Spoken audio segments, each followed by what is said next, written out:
En fait, je suis partie dans le cadre de ma thèse de doctorat. Pour moi, le patrimoine commun de l'humanité, c'était un concept matriciel qui tenait en lui-même une tension vers un nouveau paradigme juridique qui tienne en respect l'avenir et donc les générations futures.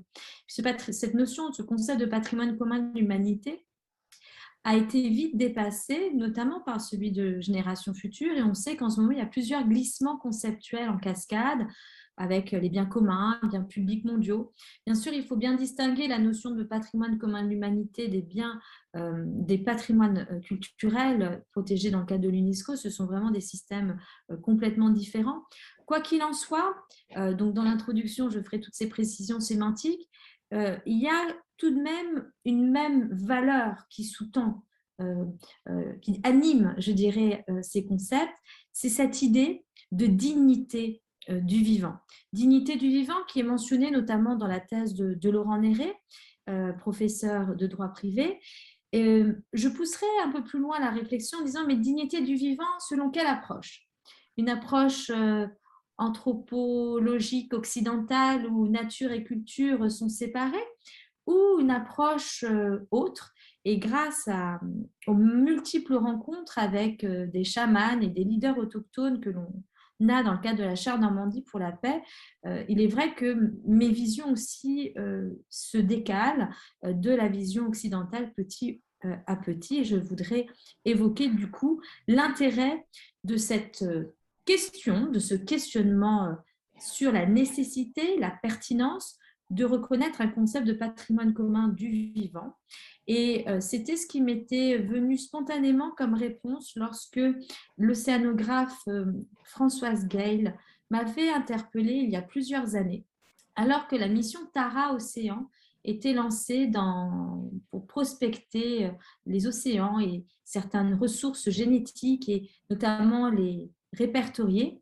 Elle m'avait demandé mais quel est le statut juridique du vivant marin au-delà des limites territoriales. Et je lui dis une réponse déléguée Ferranda, puisque c'était ma spécialité en sortant de ma thèse, j'ai dit il faudrait imaginer un statut, pourquoi pas, de patrimoine commun du vivant, pour que ce soit à la fois protégé et non pas soumis à une logique capitaliste à outrance.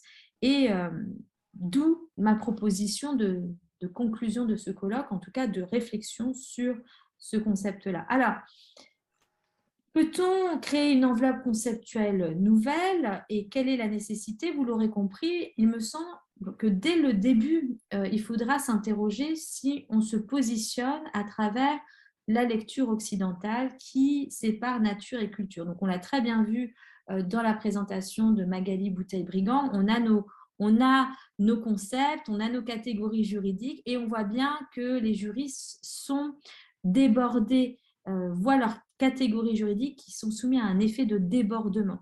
Alors, on peut rester quand même dans le classicisme avec la pensée de René de Mogh qui distingue le sujet d'exercice, de jouissance, le tiers inclus. On peut parler aussi de la théorie de Farja sur les centres d'intérêt. Donc, d'un point de vue conceptuel, il y a plusieurs choses et effectivement, je vous rejoignais sur la réflexion par analogie sur cette extension à travers la personnalité juridique des droits de la nature. On pourrait se poser la même question.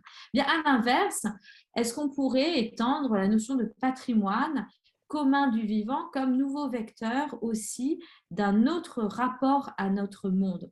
Quand on s'intéresse cette fois-ci au peuple autochtone, et donc si on ose le métissage juridique de nos catégories fondamentales, les peuples autochtones ont une approche sensible du vivant. Donc là, par exemple, je fais un clin d'œil très appuyé à Éric Julien et aussi à toute l'expérience de terrain que je mène avec le peuple Kogi, qui est une expérience qui me transforme profondément. Car nous parlons là, nous essayons de nous approcher de la sensibilité animale, de la sentience, du statut juridique des animaux, mais les Kogi ne font qu'une différence entre l'être humain, les animaux, et ça va plus loin, le végétal et le minéral. Vous avez un rituel de purification lorsque vous allez à leur rencontre. Vous allez libérer de vos pensées négatives et le remettre, cette énergie, dans une pierre. Et après, vous pouvez entrer dans le site sacré. Et les Kogi ont une approche sensible du territoire. Qu'est-ce que cela signifie? Cela signifie que là où nous, occidentaux, nous voyons les paysages en 2D avec uniquement l'enveloppe extérieure, les Kogi voient les paysages en 3D et au-delà de l'enveloppe extérieure, c'est-à-dire, et je reprends les métaphores employées par Éric Julien, il affiche à l'écran des diapositives. Vous voyez l'être humain avec tous les réseaux neuronaux d'une certaine couleur, les réseaux lymphatiques, les nerfs, les réseaux sanguins, les réseaux respiratoires. Eh bien, les peuples autochtones voient la Terre de la même façon, c'est-à-dire les fleuves sont l'équivalent du sang qui circule dans le système, écosystème Terre, les poumons, ce sont les forêts, etc., etc. Et donc de voir la Terre, y compris les minéraux, comme un écosystème vivant, ça fait que les Kogi ont développé une approche sensible de leur territoire, c'est-à-dire qu'ils ont la connaissance que nous avons perdue, parce que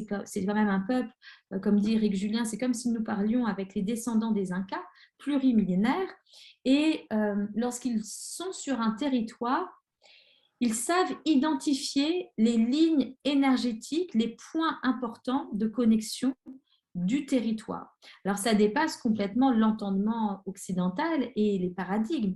Néanmoins, le travail mené notamment par l'ONG Chendukwa, à laquelle nous sommes associés pour la prochaine aventure de diagnostic croisé du territoire, est très prometteuse, car une première expérience a montré que, en faisant rencontrer des peuples Kogi qui ont cette approche sensible du territoire et des chercheurs du CNRS, les analyses convergent et donc cela appelle un peu d'humilité de notre part et aussi attise tout particulièrement la curiosité sur cette possibilité de voir au-delà de notre lecture qui est actuellement une lecture morcelée, simplifiante, atomisante du vivant.